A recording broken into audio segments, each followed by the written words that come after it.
नमस्कार दोस्तों, आप सभी का स्वागत है आपके अपने यूट्यूब चैनल एग्रीमोड कोचिंग में।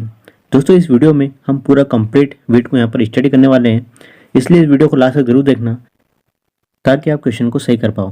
तो चलिए वीडियो को स्टार्ट करते हैं। सबसे पहले हम जानेंगे वीट का बॉटनिकल नेम। वीट का जो वानस्पतिक नाम होता है वो होता है ट्रिटिकम एस्टिवम।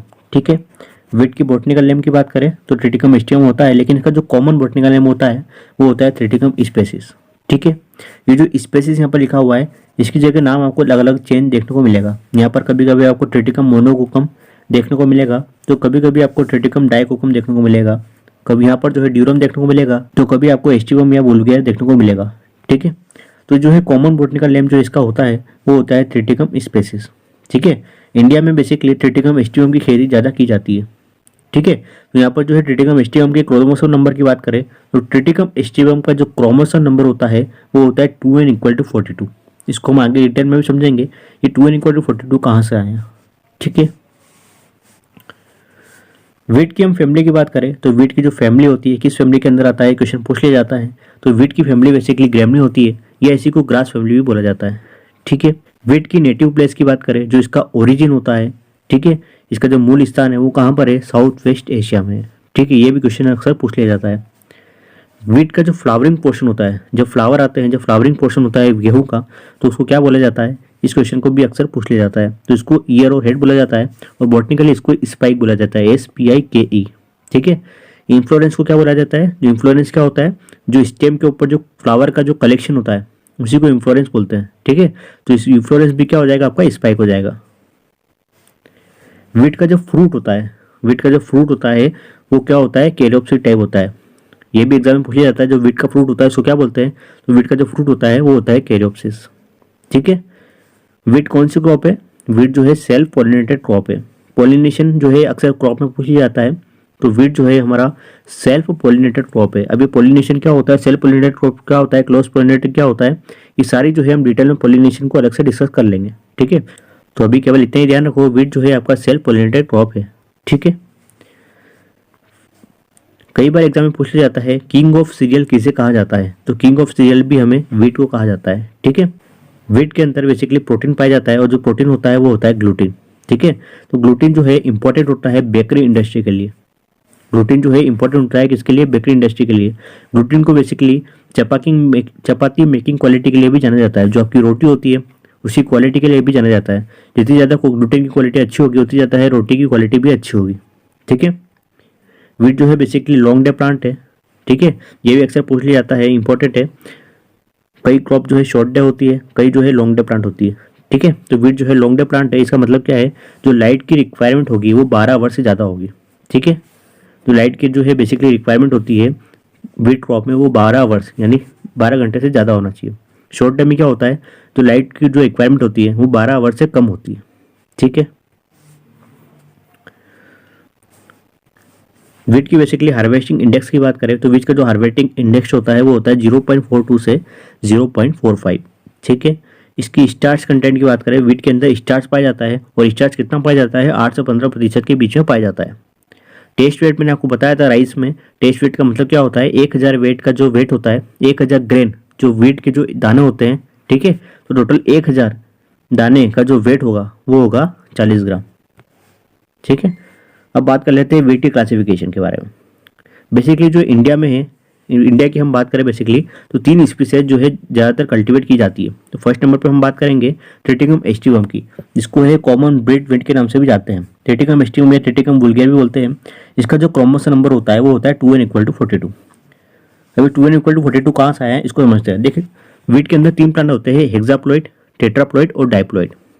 ठीक है, हेक्साप्लॉइड की बात करें तो हेक्साप्लॉइड के अंदर 21 पेयर ऑफ क्रोमोसोम होते हैं। कितने होते हैं, 21 पेयर ऑफ क्रोमोसोम होते हैं। इसका मतलब है एक पेयर में 2 आएंगे तो 21 दूना कितना हो जाएगा, 21 दूना हो जाएगा 42। ठीक है, तो यहाँ से जो है क्रोमोसोम नंबर 2n=42 आता है। जो आपका ट्रिटिकम एस्टिवम है, ठीक है, ट्रिटिकम एस्टिवम की हम यहाँ पर बात कर रहे हैं, तो ट्रिटिकम एस्टिवम जो है हेक्साप्लॉइड प्लांट है। कौन सा प्लांट है, हेक्साप्लॉइड प्लांट है। और हेक्साप्लॉइड प्लांट में 21 पेयर ऑफ क्रोमोसोम होते हैं। इसका मतलब जो क्रोमोसोम नंबर होगा यहाँ पर वो होगा 2n=42। ठीक है, ट्रिटिकम एस्टिवम में ग्लूटीन प्रोटीन पाया जाता है और ग्लूटीन जो है चपाती मेकिंग क्वालिटी के लिए जाना जाता है। ठीक है, known for chapati and bakery.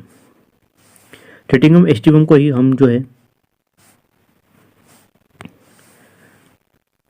Triticum aestivum या ट्रिटिकम वल्गैर को ही मैक्सिकम ड्वार्फ वीट के नाम से भी जानते हैं। तो मैक्सिकम ड्वार्फ वैरायटी होती है वीट की, उसी को जो है ट्रिटिकम एस्टिवम भी बोलते हैं। अब ये नाम कहाँ से आया? मेक्सिको के डॉक्टर नॉर्मन ई बोरलॉग ने इसे CIMMYT से डेवलप किया था और इसको यहाँ से मेक्सिको से इंडिया में जो है इंट्रोड्यूस करा था। तो इस यहाँ से जो है इसका नाम मैक्सिकम ड्वार्फ वैरायटी यहाँ पर पड़ गया है। बेसिकली क्वेश्चन ही पूछा जाता है ग्रीन रिवोल्यूशन के लिए कौन सी वैरायटी रिस्पॉन्सिबल है। ठीक है, तो ग्रीन रिवोल्यूशन के लिए मैक्सिकन ड्वार्फ वैरायटी रिस्पॉन्सिबल है, क्योंकि जब ग्रीन रिवोल्यूशन आया था डॉक्टर नॉर्मन ई बोरलॉग के कारण ही आया था। ठीक है, इसको हम आगे भी डिस्कस करेंगे ग्रीन रिवोल्यूशन क्या होता है डिटेल में, हम जब ग्रीन रिवोल्यूशन को पढ़ेंगे। ठीक है, जब हम डिटेल में इसको स्टडी करेंगे। सेकंड नंबर पे हम बात करेंगे मैक्रोनी या ड्यूरम वीट। मैक्रोनी वीट भी बोल सकते हैं और ड्यूरम वीट भी बोल सकते हैं। ठीक है, दोनों का नाम एक ही है। तो मैक्रोनी वीट और ड्यूरम वीट की बात करें तो मैक्रोनी वीट को जो बॉटनिकल नेम होता है वो होता है ट्रिटिकम ड्यूरम। ठीक है, तो जो बॉटनिकल नेम होगा वो होगा ट्रिटिकम ड्यूरम। ये एक टेट्राप्लॉइड प्लांट है। टेट्राप्लॉइड प्लांट का मतलब क्या है? इसमें 14 पेयर ऑफ क्रोमोसोम होंगे, यानी जो इसका क्रोमोसोम नंबर होगा वो होगा 2n = 28, इसका डबल हो जाएगा। ठीक है, ये बेसिकली सूजी के लिए अच्छा माना जाता है, नूडल्स मेकिंग के लिए अच्छा माना जाता है, वर्मिसेली के लिए अच्छा माना जाता है। ये बेसिकली जो हमारे जो कंट्री के सेंट्रल और साउथर्न पार्ट में जो है कल्टीवेट किया जाता है। जो सेंट्रल वाला पार्ट होता है वो जो सदर्न वाला पार्ट, जो नीचे वाला पार्ट होता है उसमें जो है कल्टीवेट किया जाता है। ठीक है, इंडिया में बात करें तो बेसिकली जो है मध्य प्रदेश, ठीक है, गुजरात, राजस्थान, महाराष्ट्र, कर्नाटका, यहाँ पर जो है कल्टीवेट किया जाता है। नेक्स्ट नंबर पर हम बात करेंगे इमर बीट। इमर बीट या इसको बोल सकते हैं ट्रिटिकम डाइकोकम। ठीक है, ये जो है साउथ इंडियन डिश उपमा जो हो उसके लिए फेमस है। साउथ इंडियन डिश उपमा जो होती है उसके लिए जो है फेमस है। ये जो है साउथर्न स्टेट जो होता है सदर्न वाला एरिया, वहाँ पे जो है कल्टीवेट किया जाता है। बेसिकली जो है महाराष्ट्र में, गुजरात में, आंध्र प्रदेश, तमिलनाडु, कर्नाटका, वहाँ पर जो है कल्टीवेट किया जाता है। ये बेसिकली ग्रेनुलर प्रिपरेशन के लिए जाना जाता है, दानेदार। ठीक है, इंडिया में हम बात करें तो इंडिया में जो है ट्रिटिकम एस्टिवम की खेती 87% की जाती है, ट्रिटिकम ड्यूरम की 12% और ट्रिटिकम डाइकोकम की 1% की जाती है। तो तीन जो है वेरायटी बेसिकली मेनली कल्टीवेट की जाती है। ट्रिटिकम मोनोकोकम की बात करें तो इसका जो है ये जो डाइप्लॉइड प्लांट है वो डाइप्लॉइड प्लांट में मतलब इसका क्रोमोसोम नंबर होगा 2n = 14। ठीक है, ट्रिटिकम स्पेराकोकम की बात करें तो ये जो है इंडियन ड्वार्फ वैरायटी के नाम से भी जाना जाता है। अब देखो जो ट्रिटिकम स्पेराकोकम है इसकी प्रोडक्टिविटी बहुत ज़्यादा लो है, तो इसकी जो है कल्टीवेशन जो है नेग्लिजिबल किया जाता है इंडिया में।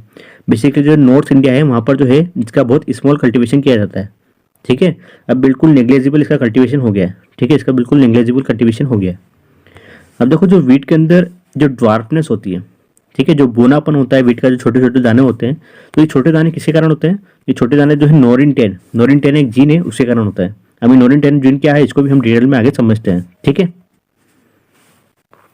देखो वेराइटी की बात करें तो सबसे पहले बात करेंगे हम वेराइटी के अंदर नोरिन के बारे में। ये नोरिन क्या है, नोरिन को हम समझते हैं। ठीक है, नोरिन बेसिकली एक ड्वार्फ जीन है जिसको आइसोलेट किया गया है नोरिन सेस से। नोरिन सेस wheat variety and Norin wheat variety in Japan, यहाँ से जो है इसको आइसोलेट, इसको अलग किया गया है। 1945 में क्या हुआ था? 1945 के बाद में मेक्सिको और यूएसए के साइंटिस्ट, ठीक है, मेक्सिको और यूएसए के साइंटिस्ट ने जापान में नोरिन नामक गेहूं देखा था जिसकी जो लंबाई भी कम थी और उसका प्रोडक्शन भी कम था। ठीक है, नोरिन 10 was brought to USA by S.C. Salomon in 1945. It is also called first dwarf gene variety. ठीक है, नोरिन 10 एक वेराइटी डेवलप की गई थी अमेरिका में। किसने किया था? S.C. सेलेमन ने 1948 में, और ये इसको फर्स्ट ड्वार्फ जीन वेराइटी भी कहा जाता है क्योंकि जो पहली ये जो है ड्वार्फ जीन वेराइटी ये डेवलप की गई थी। ठीक है, नोरिन जीन था उसकी यूज करके डॉक्टर O.A. वोगेल ने dwarf winter wheat variety genes को अमेरिका में डेवलप किया था। ठीक है, और कुछ अदर वैरायटी डेवलप की थी डॉक्टर नॉर्मन ई बोरलॉग ने 1961-62 में। कहाँ पर? CIMMYT मेक्सिको में। ठीक है, तो ये भी आपको पता होना चाहिए। अब इंडिया में बेसिकली बात करें तो इंडिया में जो है ड्वार्फ वैरायटी कब आई? तो इंडिया में जो है 1963 में सबसे पहले जो है ड्वार्फ वैरायटी इंडिया में इंपोर्ट हुई थी। ठीक है, जिसका 100 kilo of Mexican wheat variety import किया गया था जिसके अंदर सोनारा 64, सोनारा 63, लर्मा रोजो, ठीक है, और 5 वैरायटी जो है IRI से लर्मा रोजो 64, एस 63, सोनारा 64, मायो 64, ये सारी जो है इंपोर्ट इंडिया में सबसे पहले की गई थी। अब बेसिकली जो रेनफेड कंडीशन होती है, जो रेनफेड क्रॉप वाली जो वैरायटी होती है वीट के अंदर, वो कौन कौन सी होती है? रेनफेड मतलब क्या होता है? ऐसी क्रॉप जो कि रेनफॉल, जो वर्षा द्वारा जो पानी होता है, रेनफॉल वाला जो पानी होता है उसके द्वारा ही ग्रो की जाती है। ठीक है, कुछ ऐसी वेरायटी होती है जिसमें इरिगेशन करना आवश्यक होता है, यानी उसमें इरिगेशन ज़्यादा पानी की आवश्यकता होती है। लेकिन जो रेनफेड वेरायटी होती है उसमें कम पानी की आवश्यकता होती है, उसमें ज़्यादा पानी नहीं देंगे तो भी चलेगा, जो रेनफॉल का जो पानी होगा उसी से यहाँ पर काम हो जाएगा। तो रेनफॉल कंडीशन में बात करें तो यहाँ पे जो वेरायटी होगी वो होगी C306, मुक्ता, मेघदूत, सुजाता, तो ये सारी जो है रेनफेड वेरायटी है। इरिगेटेड कंडीशन में बात करें, यहाँ पर जो है ज़्यादा पानी की आवश्यकता होगी, तो इरिगेटेड कंडीशन में AJ2329, PW343, गिरिजा, सोनालिका, जयराज, जनक, DW1006, ये सारी जो है इरिगेटेड कंडीशन वेरायटी है। कुछ जो है सिंगल जिन ड्वार्फ वेरायटी यानी सिंगल जिन वाली वेरायटी होती है, डर्माजोजा 64, सुजाता, गिरिजा, सोनालिका, ठीक है, तो ये भी इंपॉर्टेंट आपको पता होना चाहिए। डबल जिन वाली कौन कौन सी है, कल्याण सोना, सोनारा 64, अर्जुन, जनक, ये सारी डबल जिन है। और ट्रिपल जिन वाली हीरा, मोती, लाल बादशाह, ठीक है। अब नेक्स्ट टॉपिक हम डिस्कस करते हैं वीट के अंदर टेम्परेचर और क्लाइमेट सीजन के बारे में, ठीक है। टेम्परेचर और क्लाइमेट सीजन की बात करें तो वीट जो है मैंने बताया था पहले भी एक बार, वीट जो है रबी क्रॉप है और इसको बेसिकली जो है विंटर क्रॉप के नाम से भी जानते हैं, ठीक है। क्वेश्चन भी IBPS A4 में आया था 2017 या 2018 में, वीट का क्लाइमेट या सीजन पूछा था, ठीक है। वहाँ पर जो है विंटर ऑप्शन था वहाँ पर ऑप्शन में, तो वो जो है इसका सही ऑप्शन था, ठीक है। इसकी सोइंग टाइम की बात करें तो बेसिकली 15 अक्टूबर से 15 दिसंबर जो है इसका सोइंग टाइम होता है। और ऑप्टिमम टेम्परेचर इसके ग्रोथ एंड डेवलपमेंट के लिए जो टेम्परेचर होना चाहिए वो 20 से 25 डिग्री सेल्सियस के बीच में होना चाहिए। इसका जो वेजिटेटिव टेम्परेचर, जब वेजिटेटिव भाग इसका जो ग्रोथ, वेजिटेटिव भाग की जो डेवलपमेंट होता है, ग्रोथ होती है, तो वेजिटेटिव टेम्परेचर होता है 16 से 22 डिग्री सेल्सियस। अब जब वीक का जो जब पकने का समय होता है, ठीक है, उस समय जो टेम्परेचर और रिपनिंग समय होना चाहिए 14 से 15 डिग्री सेल्सियस। रिपनिंग का जो टेम्परेचर होना चाहिए वो होना चाहिए 14 से 15 डिग्री सेल्सियस, ठीक है। 22 डिग्री सेल्सियस जो है, 22 डिग्री सेल्सियस पे क्या होता है, जो वीट की लीव्स होती है, ठीक है, जब ग्रोथ होता है, जब लीव्स होती है वो समय क्या हो जाती है, लार्जेस्ट हो जाती है, ठीक है। तो ये भी आपको ध्यान में रखना है। तो बेसिकली जब वीट में हार्वेस्टिंग की जाती है, कटाई की जाती है, तो उससे 4 से 5 दिन पहले जो ग्रेन होता है वीट का, जो गेहूं का जो ग्रेन होता है, दाने होते हैं, उसकी जो मेच्योरिटी जो है 25 डिग्री सेल्सियस पे होती है, ठीक है। इसके जो दाने होते हैं उसकी जो मेच्योरिटी कब आती है, जो जब टेम्परेचर 25 डिग्री सेल्सियस होता है, हार्वेस्टिंग के 4 से 5 दिन पहले जब आती है। अगर 25 डिग्री सेल्सियस से ज़्यादा अगर टेम्परेचर हो जाता है तो ग्रेन, जो वीट गेहूं का जो दाना होता है, ग्रेन होते हैं, ठीक है, उनका जो वेट होता है वो डिक्रीज होना स्टार्ट हो जाता है अगर टेम्परेचर 25 डिग्री से ज़्यादा होता है, ठीक है। तो टेम्परेचर अगर 25 डिग्री से ज़्यादा हो जाएगा तो वेट जो है डिक्रीज होना स्टार्ट हो जाएगा। और अगर वेट डिक्रीज होगा तो जो ईल्ड होगी, जो उपज होगी, ठीक है, वो भी जो है लो हो जाएगी, ठीक है। तो अगर वेट डिक्रीज होगा,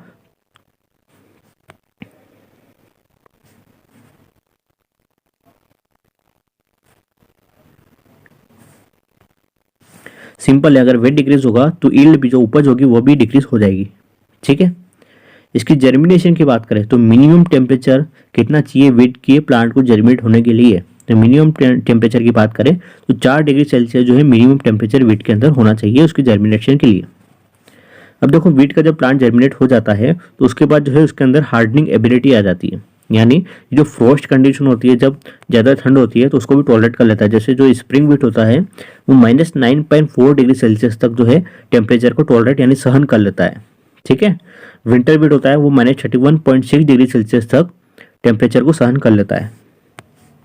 जो नॉर्मल वेरायटी होती है उसको 15 अक्टूबर से 15 दिसंबर तक सोन किया जाता है, जैसे लेकिन अगर जो लॉन्ग ड्यूरेशन वेरायटी है, जो लंबे समय की जो वेरायटी होती है, नॉर्मल हम बात है 15 अक्टूबर से 15 दिसंबर के बीच में सोन कर लिया जाता है। लॉन्ग ड्यूरेशन वेरायटी की बात करें तो 10 नवंबर से 30 नवंबर तक हम इसको सोन कर सकते हैं। इसका जो पीरियड होता है, मेच्योरिटी पीरियड, ये 135 से 145 दिन के अंदर तैयार हो जाती है। और कुछ होती है शॉर्ट ड्यूरेशन वेरायटी, ठीक है, इसको 15 दिसंबर तक हम सोन कर सकते हैं, 15 दिसंबर के अंदर सोन कर सकते हैं। और इसका जो पीरियड, इसका जो मेच्योरिटी पीरियड होता है वो होता है 120 से 125 दिन तक, ठीक है। इतना क्लियर है। अब देखो 15 दिसंबर के बाद अगर सोइंग करते हैं तो जो ईल्ड होगी, जो उपज होगी, वो डिक्रीज होना स्टार्ट हो जाएगी, इसलिए 15 दिसंबर के पहले ही इसकी सोइंग कर लेना चाहिए। अब देखो वीट के अंदर वीट के अंदर कई सारी जो है स्टेजेस पाई जाती है। जो जर्मिनेशन वीट का होता है, एक बार सोन कर दिया उसके बाद जर्मिनेशन होता है, 5 से 7 दिन में जो है वीट का सीड जर्मिनेट होना स्टार्ट हो जाता है, ठीक है। तो सबसे पहली जो स्टेज आती है वो होती है CRI स्टेज, यानी क्राउन रूट इनिशिएशन स्टेज। ये कब आती है 20 से 25 दिन बाद, यानी सोइंग करने के 20 से 25 दिन बाद क्राउन रूट इनिशिएशन स्टेज आ जाएगी, ठीक है। इसी को जो है most critical stage of wheat भी कहा जाता है, ठीक है, यानी जो है यहाँ पर सबसे ज़्यादा वाटर की रिक्वायरमेंट होगी। क्रिटिकल स्टेज का मतलब क्या होता है, ऐसी स्टेज जहाँ पर वाटर की रिक्वायरमेंट हाई होगी, ठीक है। तो सबसे पहली स्टेज आती है CRI स्टेज, और जो है 20 से 25 दिन बाद ये आती है। उसके बाद टिल्डरिंग स्टेज आती है वीट के अंदर, जो कि 45 दिन बाद आती है सोइंग के। फिर उसके बाद ज्वाइंटिंग आती है 45 से 60 दिन बाद, और इसी समय जो प्लांट की ग्रोथ होती है वो पीक पॉइंट पर होती है। उसके बाद जो है बूट लीफ आती है 75 से 75 दिन बाद। फ्लावरिंग आती है 85 से 90 दिन बाद, ठीक है, फ्लावर आना स्टार्ट हो जाते हैं। उसके बाद दूध उसके बाद मिल्किंग स्टेज आती है। ये कब आती है? 100 से 105 दिन बाद आती है। उसके बाद डो स्टेज आती है 105 से 110 दिन बाद। उसके बाद मेच्योरिटी आती है 115 से 120 दिन के अंदर जो है मेच्योर होके उसके बाद मेच्योरिटी स्टेज आती है 115 से 120 दिन बाद, ठीक है। 115 से 120 दिन के अंदर जो है वीट तैयार हो जाता है। अब नेक्स्ट हम डिस्कस करेंगे इरिगेशन के बारे में, ठीक है। अब देखो इरिगेशन वीट के अंदर डिपेंड करता है कितना पानी आपके पास अवेलेबल है, ठीक है। अगर कम पानी अवेलेबल है तो अगर एक ही इरिगेशन आप अप्लाई कर सकते हो, एक ही बार पानी दे सकते हो, तो वो करेंगे हम CRI, जो क्राउन रूट इनिशिएशन वाली स्टेज होती है। अगर एक ही एप्लीकेशन हम जो है वीट के अंदर दे सकते हैं इरिगेशन का, तो हम देंगे CRI में, क्राउन रूट इनिशिएशन में। अगर 2 बार दे सकते हैं इरिगेशन, तो सबसे पहले देंगे CRI स्टेज में, उसके बाद देंगे लेट ज्वाइंटिंग में, ठीक है। अगर 3 एप्लीकेशन हम इरिगेशन यानी पानी के दे सकते हैं, तो सबसे पहले देंगे CRI में, उसके बाद देंगे बूट लीफ में, उसके बाद देंगे मिल्किंग में। अगर ज़्यादा पानी अवेलेबल है तो 4 एप्लीकेशन देंगे, ठीक है। जो इरिगेटेड एरिया होते हैं, ज़्यादा पानी होता है, वहाँ पर जो है 4 एप्लीकेशन दे देते हैं CRI। सबसे पहले देंगे CRI में, उसके बाद लेट ज्वाइंटिंग में, फिर फ्लावरिंग और फिर मिल्किंग में।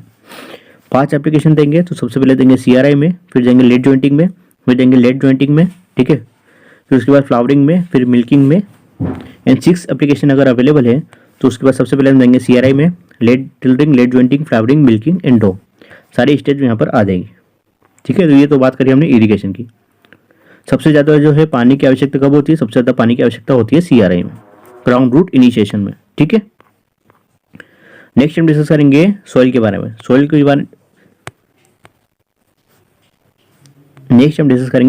वीट की सॉइल की बात करें तो वीट के अंदर जो है Sandy loamy soil, Sandy clay loamy soil, alluvial soil, ये सारी सॉइल जो है अच्छी मानी जाती है। इसका जो pH की बात करें, इसका ऑप्टिमम pH कितना होना चाहिए? तो 6 से 8 के बीच में इसका ऑप्टिमम pH होना चाहिए। जो न्यूट्रल सॉइल होती है वो भी अच्छी मानी जाती है वीट के कल्टीवेशन के लिए, ठीक है। बेसिकली हमने जब राइस में बात करी थी, राइस में जो है क्ले सॉइल और सिल्ट सॉइल अच्छी मानी जाती थी यहाँ, लेकिन यहाँ पर अवॉइड करेंगे, ठीक है। क्ले सॉइल को हम अवॉइड करेंगे, सिल्ट सॉइल को भी अवॉइड करेंगे, ठीक है। ये जो है इनमें जो है पुअर ड्रेनेज क्वालिटी होती है, ठीक है, तो इनको यहाँ पर अवॉइड करेंगे। ऐसी सॉइल जिनमें सोडियम की मात्रा ज़्यादा है, मैग्नीशियम की मात्रा ज़्यादा है, आयरन की मात्रा ज़्यादा है, उनको भी अवॉइड करेंगे। ऐसी सॉइल जिसके अंदर इलेक्ट्रिकल कंडक्टिविटी ज़्यादा है, उसको भी हम अवॉइड करेंगे, क्योंकि जो है इलेक्ट्रिकल कंडक्टिविटी अगर ज़्यादा होती है तो जो यील्ड है वो डिक्रीज हो जाती है, ठीक है, तो इसको भी हम अवॉइड करेंगे। बेसिकली जो इंडो-गैंगेटिक रीजन होते हैं वो जो है सूटेबल होते हैं वीट कल्टीवेशन के लिए, क्योंकि यहाँ पर जो है एलुवियल सॉइल पाई जाती है। एलुवियल सॉइल जो है वीट की कल्टीवेशन के लिए अच्छी मानी जाती है। नेक्स्ट टॉपिक हम डिस्कस करेंगे सीड रेट। जो वीट का सीड रेट होता है उसके बारे में डिस्कस करेंगे। नॉर्मली जो वीट के अंदर रिकमेंड की जाती है 100 से 125 किलोग्राम प्रति हेक्टेयर सीड रेट रिकमेंड की जाती है, ठीक है। एवरेज डेप्थ की बात करें, इसमें डेप्थ सीड सोइंग की कितनी रखी जाती है? तो 5 सेंटीमीटर एवरेज रखी जाती है। कहीं पर कम देखने को मिलेगी, कहीं पर किसी वेराइटी में ज़्यादा देखने को मिलेगी, ठीक है, लेकिन हम यहाँ पर बात कर रहे हैं एवरेज, तो एवरेज जो है 5 सेंटीमीटर यहाँ पर मानी जाएगी। अब ऐसी वेराइटी जो कि लेट सोन की जाती है, ठीक है, लेट हो जाती है, लेट सोन वेराइटी जो होती है उसमें 125 से 150 किलोग्राम प्रति हेक्टेयर हम यहाँ पर लेते हैं, ठीक है। जो लेट हो जाती है वेराइटी उसमें 25% जो है हम वेराइटी जो सीड रेट होती है उसको इंक्रीज कर देते हैं। डिबलिंग की बात करें तो डिबलिंग के अंदर 25 से 30 किलोग्राम प्रति हेक्टेयर। एक मेथड होती है furrow irrigated raised bed planting system, इसके अंदर जो है 75 किलोग्राम प्रति हेक्टेयर हम सीड रेट लेते हैं। ब्रॉडकास्टिंग में 110 से 140 किलोग्राम प्रति हेक्टेयर लेते हैं, ठीक है। अब नेक्स्ट हम बात करेंगे स्पेसिंग की, यानी जो रो टू रो डिस्टेंस होती है, यानी प्लांट टू प्लांट डिस्टेंस होती है, उसकी बात कर लेते हैं, ठीक है। तो इरिगेटेड कंडीशन में 22.5 सेंटीमीटर इंटू 8 से 18 सेंटीमीटर के बीच में यहाँ पर स्पेसिंग ली जाती है। यहाँ पर इसका मतलब क्या है? ये जो 22.5 सेंटीमीटर है ये रो टू रो डिस्टेंस है। जो रो होती है ना, ठीक है, ये जो रो होती है इसके बीच में जो डिस्टेंस होगी वो होगी 22.5 सेंटीमीटर। और जो प्लांट से प्लांट के बीच में यहाँ पर जैसे प्लांट लगा है तो प्लांट से प्लांट के बीच में जो दूरी होगी वो होगी 8 से 18 सेंटीमीटर के बीच में, यानी 9 सेंटीमीटर भी हो सकती है, 10 सेंटीमीटर भी हो सकती है, कुछ भी हो सकती है, ठीक है, 8 से 18 के बीच में होगी। रेनफेड वेराइटी की बात करें, रेनफेड में 25 से 30 सेंटीमीटर क्रॉस 5 to 6 सेंटीमीटर होगी। और जो लेट यानी जो क्लोजर सोइंग की जाती है, लेट वेराइटी जो सोइंग की जाती है उसमें जो है 15 से 16 सेंटीमीटर स्पेसिंग रखी जाती है, ठीक है। इरिगेटेड का मतलब मैंने आपको बताया था, जिसमें इरिगेशन यानी पानी की ज़्यादा आवश्यकता होती है, और रेनफेड में जो रेनफॉल जो पानी होता है, जो वर्षा द्वारा पानी आता है, उसी से काम यहाँ पर हो जाता है। मैन्योर एंड फर्टिलाइजर की बात करें तो एनपीके को डाला जाता है, ठीक है, सॉइल के अंदर, जो ये जो है प्राइमरी न्यूट्रिएंट है। तो इन नाइट्रोजन की सबसे पहले बात करते हैं तो इरिगेटेड कंडीशन में, जो इरिगेटेड एरिया होते हैं जहाँ पर इरिगेशन हमें करना होता है, ज़्यादा पानी की आवश्यकता होती है, वहाँ पर जो है 120 से 150 किलोग्राम प्रति हेक्टेयर जो है नाइट्रोजन को अप्लाई करते हैं। रेनफेड कंडीशन में 40 to 60 किलोग्राम प्रति हेक्टेयर अप्लाई करते हैं। देखो जब नाइट्रोजन को अप्लाई करते हैं तो किस फॉर्म में देते हैं, या तो यूरिया के फॉर्म देंगे या ammonium sulphate as a nitrogenous fertiliser के रूप में हम सॉइल को देते हैं, ठीक है।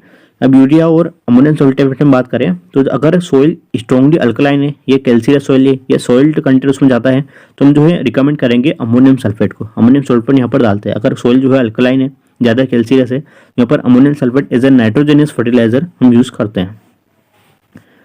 फॉस्फोरस की बात करें, फॉस्फोरस में इरिगेटेड कंडीशन में, फॉस्फोरस में हम बात करें इरिगेटेड कंडीशन में तो 40 to 60 किलोग्राम प्रति हेक्टेयर लेते हैं। रेनफेड कंडीशन में 30 to 60 किलोग्राम प्रति हेक्टेयर लेते हैं। फॉस्फोरस को बेसिकली जो है एसएसपी, सिंगल सुपर फास्फेट और डबल सुपर फास्फेट के रूप में देते हैं। यहाँ पर जो है बेसल डोज भी दिया जाता है, ठीक है। पोटेशियम की बात करें, पोटेशियम में 40 to 60 किलोग्राम प्रति हेक्टेयर इरिगेटेड में और 20 to 40 किलोग्राम प्रति हेक्टेयर रेनफेड कंडीशन में देते हैं। यहाँ पर जो है बेसल डोज और स्प्लिट कंडीशन, यानी जो है थोड़ा थोड़ा करके इरिगेशन जो करते हैं, फर्स्ट इरिगेशन में, फिर सेकेंड इरिगेशन में दिया जाता है, ठीक है। इतना क्लियर है। अब नेक्स्ट टॉपिक हम डिस्कस करते हैं गेहूं के अंदर वीट के बारे में। जो खरपतवार होते हैं वीट के, उसको डिस्कस करते हैं। वीट के अंदर बेसिकली जो एसोसिएट वीट होते हैं, फ्लेरिस माइनर, एमिना फटुआ, ठीक है, चिनोपोडियम एल्बम, ये सारे जो है एसोसिएट वीट होते हैं वीट के अंदर, जिसको मोनोकॉट भी बोला जाता है। इनके लिए किसका छिड़काव किया जाता है, इनके लिए जो छिड़काव किया जाता है वो किया जाता है आइसोप्रोटेरॉन, ठीक है, डोसेनेक्सर, पेडीमिथेलिन, मिटॉक्सिरॉन, मिथाबेंजीट्रिड्यूरॉन, ठीक है, इन सभी का जो है छिड़काव किया जाता है वीट मैनेजमेंट के लिए, खरपतवार को नियंत्रण करने के लिए, ठीक है। और बेसिकली जो डाइकोट्स होते हैं, जो चौड़ी पत्ती वाले जैसे बथुआ हो गया, इनके लिए जो कॉमन हर्बिसाइड यूज किया जाता है वो किया जाता है 2,4-D, ठीक है। और ये कब किया जाता है, ये सारे जो है मैनेजमेंट किए जाते हैं 32 से 35 दिन बाद, सोइंग के 32 से 35 दिन बाद जो है मैनेजमेंट किया जाता है। वीट के अंदर फील्ड मैनेजमेंट की बात करें यहाँ वीट के अंदर, ठीक है, तो बेसिकली जो खरीफ क्रॉप होती है, खरीफ क्रॉप के बाद, खरीफ क्रॉप की जब हार्वेस्टिंग हो जाती है, कटाई हो जाती है, उसके बाद रबी जो क्रॉप आती है उसमें जो है वीट को सोन किया जाता है, ठीक है। खरीफ क्रॉप कौन कौन सी है, खरीफ क्रॉप है बेसिकली आपकी राइस, ठीक है, बेसिकली जो इंडिया में सबसे ज़्यादा उगाई जाती है राइस, सोयाबीन, ठीक है, maize, sorghum, millets, urad bean, moong bean, cotton, cowpea, pigeon pea cotton, ठीक है, ये सारे जो है खरीफ क्रॉप है। बेसिकली जो इंडिया में सबसे पहले राइस उगाया जाता है, उसके बाद गेहूं उगाया जाता है, कहीं पर सोयाबीन देखने को मिलेगा, ठीक है, और कहीं पे वीट की जगह चना भी देखने को मिलेगा। तो यहाँ पर जो है वीट की बात कर रहे हैं, तो वीट की हम यहाँ पर बात करेंगे, ठीक है। और फील्ड प्रिपरेशन में क्या क्या किया जाता है, डिस्किंग की जाती है, हेरोइंग की जाती है, सोइल को एक फाइन तिल तक बनाया जाता है, जिससे क्या होता है वीट रिमूव हो जाते हैं, ठीक है। सोइल के जो एग्रीगेट्स होते हैं, क्लॉथ्स होते हैं, वो रिमूव हो जाते हैं, सोइल जो है एरेटेड हो जाती है, ठीक है, वाटर होल्डिंग कैपेसिटी अच्छी हो जाती है, सारे जो है फायदे हैं इसके। इंटरक्रॉपिंग की जाता है, वीट को एज ए इंटरक्रॉपिंग भी की जाती है। वीट के अंदर जो ब्लैक मस्टर्ड जो राई होती है, उसका जो रेशियो लिया जाता है वो 9:1 लिया जाता है इंटरक्रॉपिंग में, ठीक है। जो ब्लैक मस्टर्ड होता है जिसको राई बोलते हैं, यहाँ पर जो है इंटरक्रॉपिंग में इसका रेशियो लिया जाएगा 9:1, तो वीट को एज ए इंटरक्रॉपिंग भी ग्रो किया जाता है, ठीक है। डिसीज की बात करें तो वीट के अंदर जो है टेन स्पॉट ब्लाउज, शार्प आई ब्लॉट, सीडलिंग ब्राइट, ठीक है, कन्नान बर्न जो कि इंपॉर्टेंट है, 1930 में जो है इसको कन्नान हरियाणा में इसको ऑब्जर्व किया गया था सबसे पहले, ठीक है। ब्लैक रेस्ट की बात करें तो बीच के अंदर ब्लैक रेस्ट होता है, किसी कारण होता है फंगस, जो फंगस होता है, जो कवक होता है, ठीक है, जिसको हम हिंदी में कवक बोलते हैं, फंगस पुसिनिया ग्रेमिनिस के कारण जो है ब्लैक रेस्ट होता है। ब्राउन रस्ट की बात करें तो ब्राउन रस्ट किसके कारण होता है, ब्राउन रस्ट जो है बेसिकली फंगस पुसिनिया रेकोंडाइट के कारण होता है, ठीक है। येलो रस्ट फंगस पुसिनिया स्ट्रेसिफॉर्मिस के कारण होता है। लूज स्मर जो है फंगस उस्टिलिगो नुडा के कारण होता है। एंड अल्टरनिया लीफ ब्लाइट जो है फंगस अल्टरनिया ट्रिटिसिनिया के कारण होता है, ठीक है। तो बेसिकली जो है ये नोट्स जो है मैं पीडीएफ में वहाँ पर टेलीग्राम में डाल दूंगा, टेलीग्राम को जरूर ज्वाइन कर लीजिएगा, ठीक है।